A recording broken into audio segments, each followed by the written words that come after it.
Welcome to today's edition of the show podcast. In tragedy comes unforeseen enlightenment. 3 days in September 2001, for instance, bolstered the theory that contrails had a role in global warming. With planes grounded across the United States, the line-shaped clouds vanished from the skies, causing the daily variations in high and low temperatures to increase by 1.1 degrees Celsius. 19 years later, this chance detail of the 9/11 lockdown would prove to be a microcosm of COVID-19 and the raft of the natural phenomena it has caused. Exploring this is The Year Earth Changed, which is the latest documentary reflection on our strange times. In a series of case studies, we see how lockdowns have affected the environment and the many different species with which we share it, from dolphins and deer to turtles and jackass penguins.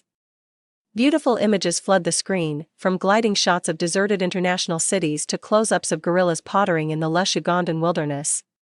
Meanwhile, David Attenborough's narration guides us through each story with sobering figures. Within days of the lockdown, we are told, Los Angeles recorded its lowest air pollution in 40 years. In China, toxic gases halved. And in the Punjabi city of Jalandhar, the Himalayas became visible for the first time in 30 years.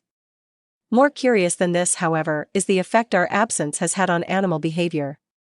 For example, the engines of desperate safari tours no longer drown out cheetahs calling to their cubs, making it easier for the big cats to feed their litter and evade nearby lions and hyenas. Gone too are the immense tourist ships off the Alaskan coast, prompting humpback whales to communicate not only more often but in ways hitherto unseen by local researchers. Most unusual is how some mothers have left their calves alone, heading off to feed with other adults safe in the knowledge that their offspring are within earshot. As we learn of stories from every corner of the world, there is a nagging concern that all of this is temporary. With the end of lockdown now in sight, there will soon no longer be 114 million fewer tourists, a 17% reduction in shipping, or a 6% fall in C02. But can we maintain at least some of this newfound harmony with the natural world? Yes, but the answers are found in regulations and restrictions, which are anathema to many. Hopefully, this urgent and typically beautiful document